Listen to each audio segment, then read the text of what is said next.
Bonjour chers abonnés, bienvenue sur ma chaîne YouTube. Aujourd'hui nous allons continuer notre chapitre sur les travaux d'inventaire, plus spécialement sur les amortissements. Ok, j'ai préparé un exercice sur les amortissements.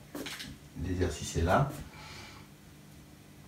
Nous allons faire quoi? Nous allons dresser un tableau d'amortissement, nous allons dresser un bilan en fonction évidemment ça, pour pouvoir vous montrer comment on place les amortissements dans un bilan, dans un compte de résultat et voire même dans l'annexe.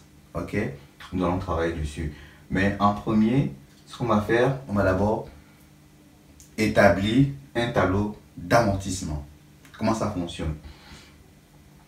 Alors, on a un exercice ici. On a le matériel industriel qu'on a acheté à 126 000 euros. On a la durée d'amortissement qui est de 5 ans. On a la date de mise en service qui est le 15 juin N. Et on a le mode d'amortissement qui est linéaire. Il n'y a rien d'étranger ici là pour vous. On a déjà expliqué qu'est-ce que c'est tous ces éléments. Donc, ce qu'on va faire, on va établir, on va dresser un tableau d'amortissement avec ces éléments. Ok, donc le chapitre c'est les amortissements. Voilà, on va dresser un tableau. Donc le premier point, ça sera le tableau d'amortissement. Tableau d'amortissement. Alors, voilà comment se représente le tableau d'amortissement. On a une date.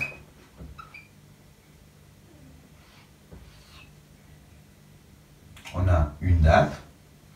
On a la valeur d'origine du bien, ou la base amortissable, si vous voulez. Ça sera mieux de mettre la base amortissable. Base amortissable ou la valeur d'origine si vous voulez.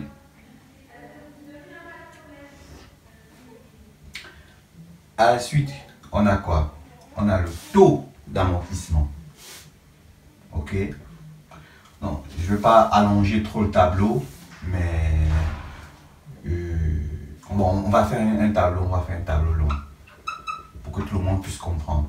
Le taux d'amortissement, on a la dotation, ce qu'on appelle l'amortissement de l'exercice. On a ce qu'on appelle le cumul, la somme des amortissements. Et enfin, on a ce qu'on appelle la valeur nette. La valeur nette comptable à la fin de l'exercice. Voilà. Voilà ce qu'on appelle un tableau d'amortissement selon le mode linéaire. Je précise bien ici, mode linéaire. Ok? Alors, comment ce tableau se remplit linéairement? On a la date, l'exercice N, on va dire l'exercice N. On a dit que le bien est amorti pour 5 ans. L'exercice N, l'exercice N plus 1, N plus 2, N plus 3, N plus 4, ça nous fait 1, 2, 3, 4 ans, et N plus 5.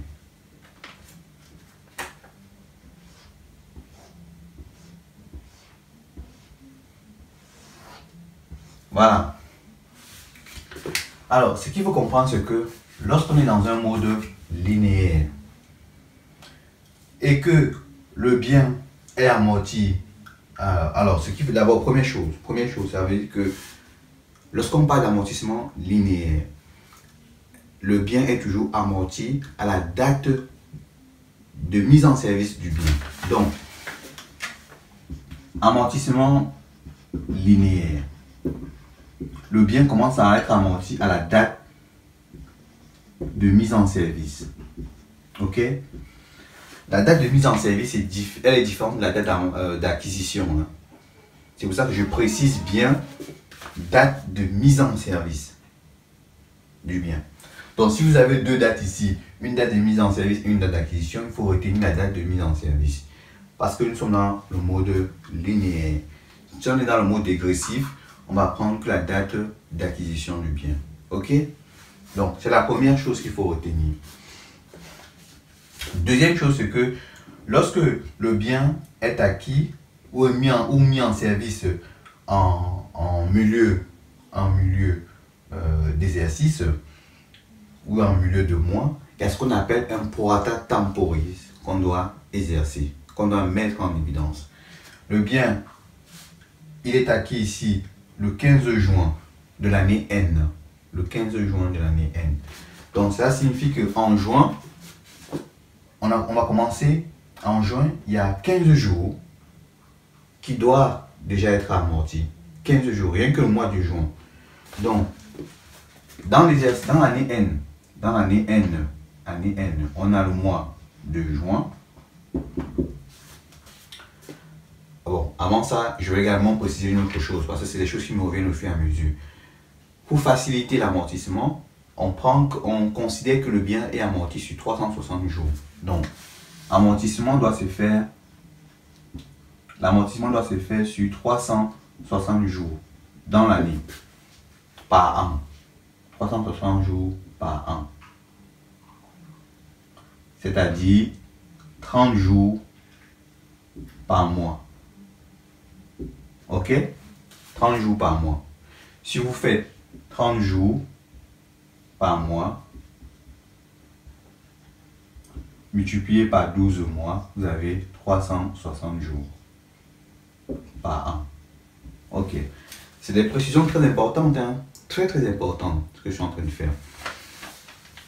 Donc, l'année N, durant l'année N, ici, l'année N c'est là. Le bien, il est acquis le 15 juin, il est mis en service le 15 juin N. Ça veut dire que en année, rien que pour l'exercice N, on a le mois de juin. Le bien va commencer à débuter le 15 juin. L'amortissement commence le 15 juin. Donc, du 15 juin au 30 juin, on a combien de jours? On a 15 jours. Donc, si vous commencez avec le mois de juin à 30 jours, si on fait 30 jours moins les 15 jours qui sont déjà passés, ok, il va nous rester 15 jours. 15 jours, uniquement pour le mois de juin. Hein, pour le mois de juin. Après, on a le mois de juillet, où on a 30 jours. Le mois d'août, où on a 30 jours. Juin, juillet, août, septembre, octobre, novembre, décembre. Uniquement pour l'année N. L'exercice N. Uniquement pour l'exercice N. On a 30 jours. On a 30 jours. On a 30 jours. Et là, on a 30 jours. Ok? Et si vous faites la somme de tout ça, vous allez tomber sur quoi? On a 1, 2, 3, 4, 5, 6. Ok? On a 6. Donc, si vous faites 30 fois 6, 30 fois 6, plus 15, vous allez tomber sur 195 jours. Ok? Ça, c'est rien que l'année N. L'exercice N. Donc, on a dit que le bien, la date de mise en service, c'était le 15 juin N. Donc, le bien va commencer à être amorti. La première année d'amortissement, c'est l'année N. Mais pendant combien de jours? Pendant 195 jours, le bien amortissable. Donc, sur 360 jours, il est amortissable que sur 15 jours en début d'exercice. Donc là, on aura, je mets ici 195 jours pour dire que l'amortissement va se calculer sur 195 jours sur l'exercice N. Alors, la base amortissable, étant donné que nous sommes en linéaire, la base amortissable, on a dit que c'était le prix d'acquisition moins la valeur résiduelle. Ici, on n'a pas de valeur résiduelle du bien. Est-ce qu'on a dit? On a dit que la base amortissable pour le comptable, c'est le prix d'acquisition. Le prix d'acquisition plus les frais accessoires moins rabais, remise, ristourne et moins l'escompte de règlement. Tout ça, c'est ce qu'on appelle le coût d'acquisition, moins la valeur résiduelle.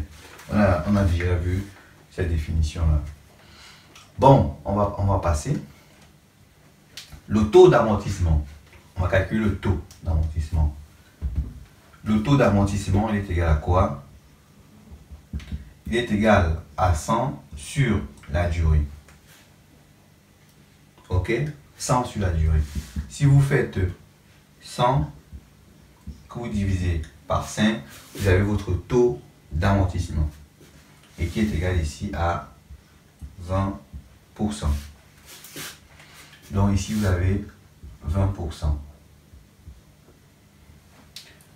Ce qu'il faut comprendre, c'est qu'en linéaire, la base amortissable, lorsqu'elle est déjà définie et calculée, elle ne change pas tout au long de l'année, tout au long de sa durée d'amortissement. Donc, elle ne change pas. La base amortissable reste 126 000. 126 000. Elle ne change pas. 126 000. 126 000. Alors, on a dit que le bien est amortissable combien? Sur 5 ans. Si vous comptez, vous avez 1, 2, 3, 4, 5, 6. Pourquoi vous avez 6 rangées? Parce qu'il faut amortir le bien sur 5 ans. Ici, c'est 195 jours, donc ce n'est pas une année entière. Voilà, une année entière, 2 années entières, 3 années entières, 4 années entières. Donc, il va manquer ces deux-là. Il faudrait que ces deux-là fassent une année entière. Ok? Donc là, on a une année entière, 2 années entières, 3 années entières, 4 années entières. Il faudra maintenant que ces deux-là fassent une année aussi entière. Ça, c'est en mode linéaire. Pour que ça fasse une année entière, c'est simple. Il suffit donc de dire, on sait qu'une année, c'est 360 jours. On a dit qu'une année, c'est 360 jours. Étant donné que la première, ici en exercice N, il a déjà absorbé 195 jours. Donc, on aura donc 360 jours moins 195 jours. Donc, si vous faites 360 jours moins 195 jours, il vous reste 165 jours. Alors, les 165 jours, on va venir mettre ici 165 jours. Ok?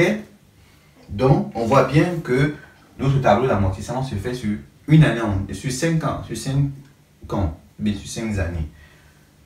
Là, plus ça fait une année, 2, 3, 4, 5. On est d'accord?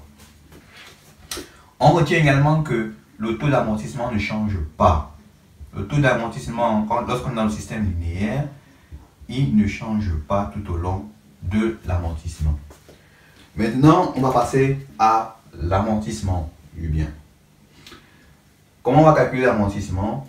L'amortissement de la première année, c'est-à-dire la perte de valeur durant la première année, c'est combien?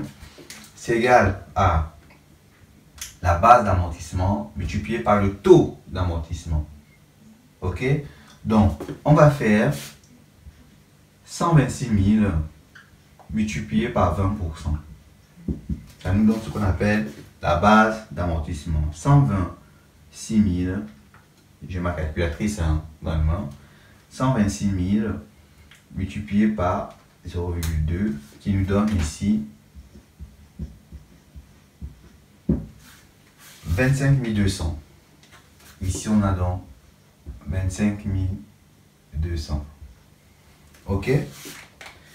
Mais le calcul n'est pas juste. Tout simplement parce que les 25 200, c'est l'amortissement d'une année entière. Alors que le bien, il a commencé en N à être mis en service qu'à partir du 15 juin. Ça veut dire que il n'est pas amortissable complètement sur l'année. Il n'est pas amortissable complètement sur l'année. Il est amortissable sur 195 jours. Ok? Donc ce qu'il faudra faire maintenant, c'est de rapporter cela au nombre de jours d'amortissement. Ok? C'est rapporter cela au nombre de jours d'amortissement. Et comment on va faire? Donc ici on enlève.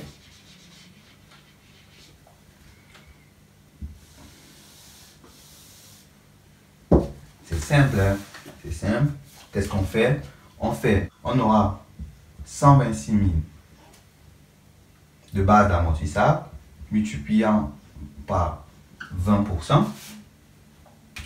On a l'amortissement pour l'année. Si vous divisez par 360 jours, pour avoir l'amortissement en un seul jour. Étant donné que le bien est amortissable sur 195 jours, vous remultipliez par 195 jours. Et vous aurez ici l'amortissement qu'il faudra retenir. Donc, si on prend 126 000 multiplié par 20%, divisé par 360 jours et multiplié par 195 jours, vous avez 13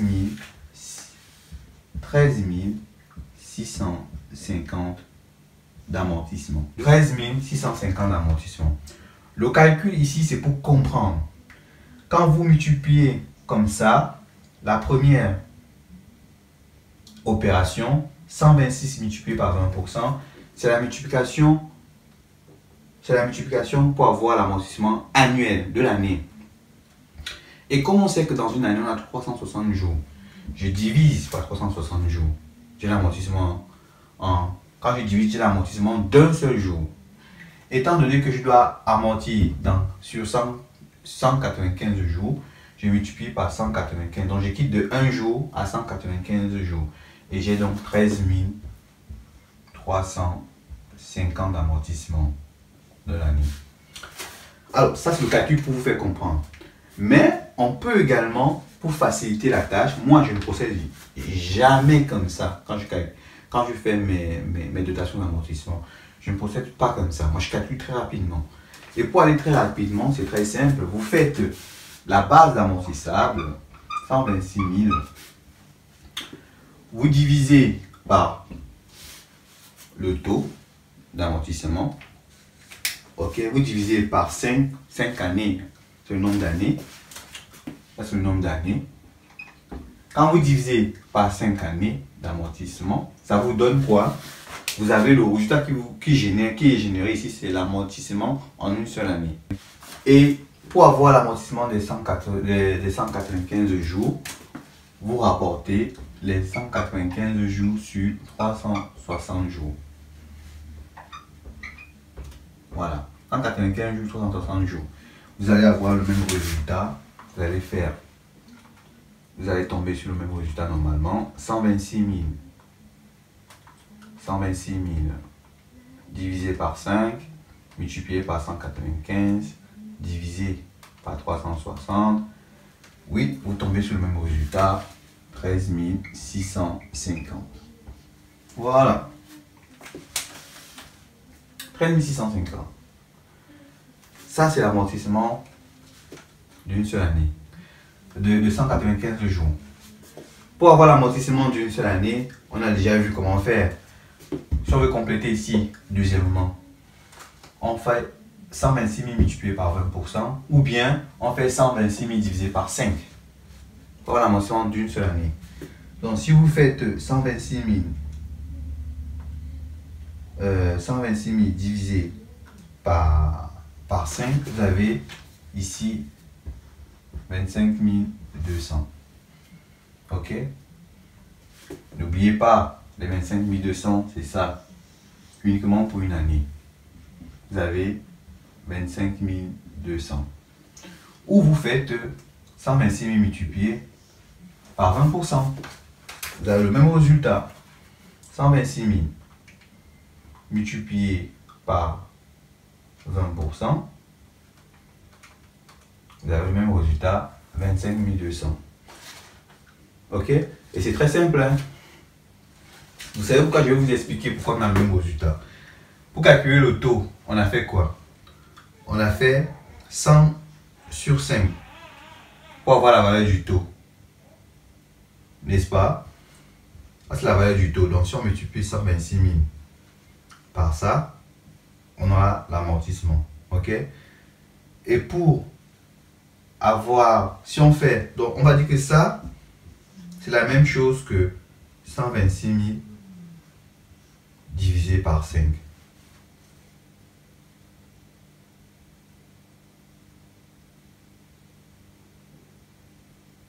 Divisé par 5. Oui, c'est la même chose. Parce que n'oublions pas qu'ici c'est en pourcentage. Ici c'est en pourcentage. Voilà, ça c'est en pourcentage. C'est encore égal donc à, ça c'est encore égal donc à 126 000 multiplié par 1 cinquième. Voilà. Et c'est la même chose que ça. Voilà. Parce que ici c'est en pourcentage. Donc c'est tout ça divisé par 100. Tout nombre. Je ne sais pas si vous comprenez. C'est 100 divisé par 100 divisé encore par 100. Et pour diviser un nombre par un autre nombre, on multiplie le premier nombre par l'inverse du second nombre. Il va nous rester un cinquième. Voilà, un cinquième qui sont là. C'est très simple pour comprendre. Ok? Donc, revenons là. Je ne vais pas vous perdre. Revenons là. Donc là, étant donné que pareil ici, c'est la même chose. Donc on aura 25 200. Pareil ici, 25 200. Pareil ici, 25 200. Par contre, ici, on n'a pas la même chose parce que ici, la durée ici, n'oublions pas qu'il y a une prorata que nous avons calculé ici, de 125 jours. Donc, pour avoir cette durée d'amortissement, mais cet amortissement, qu'est-ce qu'on va faire? On va faire tout simplement 126 000 multiplié par 20%. On a la durée dans l'année. Et si vous divisez par 360 jours, vous avez la durée pour un seul jour. Et si vous multipliez par 165 jours, vous avez la durée à calculer. Ça, c'est la première méthode. Donc, si on fait 126 000 multiplié par 0,2 divisé par 360 et multiplié par 165, on a 11 550. 11 550. Alors, la deuxième méthode consiste tout simplement à faire quoi?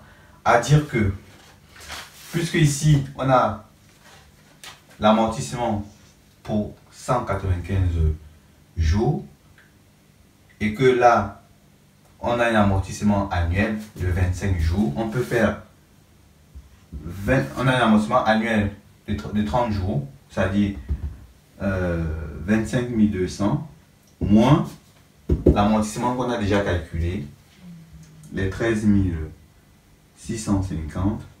Si vous faites les 13 650 moins 25 200, vous tombez bien à 11 550. Voilà. Donc, c'est tout simplement déduire, hein, de telle sorte que le but c'est quoi? Le but c'est de telle sorte que la somme qu'on a dit ici là, que ça doit faire une année. Ici et là, doit faire une année d'amortissement. Donc, ça là, plus ça là, on aura avoir une année d'amortissement. Sachant que une année d'amortissement c'est 25 200, il suffit de faire le moins de 25 200 moins ça pour avoir ça. Ok? Donc là, on a notre tableau d'amortissement, la partie amortissement. C'est l'amortissement de chaque année. Ça veut dire quoi? Ça veut dire qu'au bout de l'année N, le bien il perd la valeur à hauteur de 13 650. Au bout de l'année N plus 1, il perd la valeur à hauteur de 25 200. Au bout de l'année N plus 1, il perd de la valeur à hauteur de 22 200. Au bout de N plus 2, il paye la valeur à hauteur de 25 000. Oh, pardon, c'est 25 000. 25 200, 25 200, 25 200. Donc chaque année, c'est le nombre, c'est la quantité de valeurs qu'il paie. Maintenant, on va faire le cumul de ces valeurs perdues. Alors, ici, la première année, il a perdu 13 650. Si vous additionnez avec celle de la deuxième année, on a donc 13 650. 13 650 plus les 25 200. Vous avez 38 850 plus la valeur de la troisième année, 25 200. Vous avez 64 050 plus les 25 200 de l'année qui suit, 89 250 plus les 25 200, vous avez 114 450 et plus les 11 550, vous avez 126 000. Alors, qu'est-ce qu'on remarque? On remarque que cette colonne que je viens de remplir, ce qu'on appelle la somme, le cumul des amortissements. Au bout de la cinquième année, parce que le bien était amortissable sur 5 ans, comme prévu dans l'exercice. Donc, ce qui signifie qu'au bout de cette cinquième année, le bien sera totalement amorti. On n'aura plus de valeur. Et c'est ce qu'on voit bien. On voit bien qu'au bout de la cinquième année, le bien est totalement amorti. Ça, c'est la valeur du bien qui était au départ. Au départ, on avait 26 000. Au bout de la cinquième année, on a 26 000 d'amortissement, de perte de valeur. Donc, le bien, il est nul. Il est zéro à la fin de la cinquième année. Voilà. Si on calcule les valeurs nettes comptables, la valeur nette comptable, c'est la valeur du bien à un moment T, à un moment donné. C'est combien vaut ce bien à un moment donné sur le point de vue comptable. Alors, la valeur nette comptable, c'est tout simplement la valeur initiale moins la somme des amortissements qui ont été calculés durant cette année. Si vous faites 126 000 moins 13 250, vous avez 112 350. 112 350. On a dit que la valeur ici, c'est bien la base d'amortissement moins la somme des amortissements. 126 000 moins 38 000. 126 000 moins 38 850. On a 87 150. 87 150. Ça veut dire que durant l'exercice N plus 1, le bien il vaut. À la fin de l'exercice N plus 1, si on veut vendre ce bien à la fin de l'exercice N plus 1, on peut le vendre à ce montant. On peut vendre le bien à ce montant. Si vous faites 126 000 moins 64 050, pourquoi 64 050? Parce que 64 050, c'est déjà la perte de valeur. Il va nous rester 61 950. Si vous faites 126 000 moins les 89 250, vous avez 36 750. Si vous faites enfin 126 000, les 126 000 suivants là, 126 000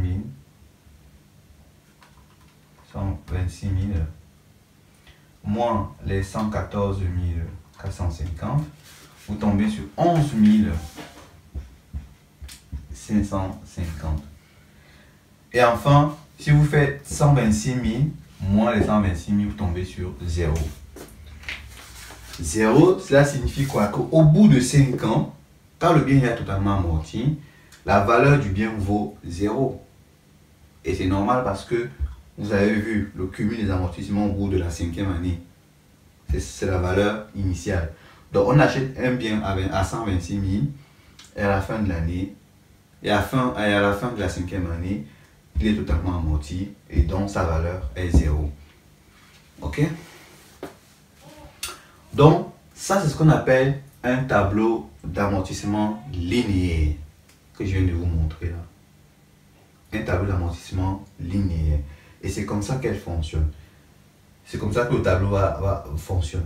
Donc, ce qu'on va voir par la suite, je vais vous montrer comment on passe une écriture dans la comptabilité pour l'exercice N, N plus 1 ou N plus 2. Je vais également vous montrer comment le bien figure à l'actif du bilan, comment l'amortissement figure dans le compte de résultat et comment cet amortissement figure également dans l'annexe. Ça, nous allons voir ça dans le chapitre qui va suivre avec le même exercice. Donc,